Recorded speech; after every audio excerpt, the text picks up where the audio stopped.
हां, झाकणाला खूप सारे छिद्र आहे, तरी पण पाणी गळतंय का? कारण की काय केलंय वरती?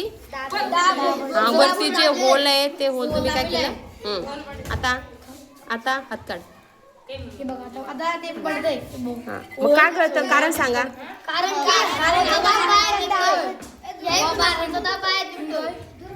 आता बंद करा. आता कशामुळे बंद झालं? मग पाणी गळणं आणि पाणी न गळणे याच्या पाठीमागचं कारण काय आहे? ओके. आणि इथे खूप सारे छिद्र पाडलेले आहे. आपण इथे असं बोट ठेवला तर खाली पाणी गळतं का? नाही. आणि हात बोट काढला तर पाणी गळतंय. म्हणजे जेव्हा आपण हवेचा दाब वाढत राहतो म्हणून पाणी गळत नाही. जेव्हा आपण बोट काढतो तेव्हा हवेच्या दाबामुळेच पाणी गळतं.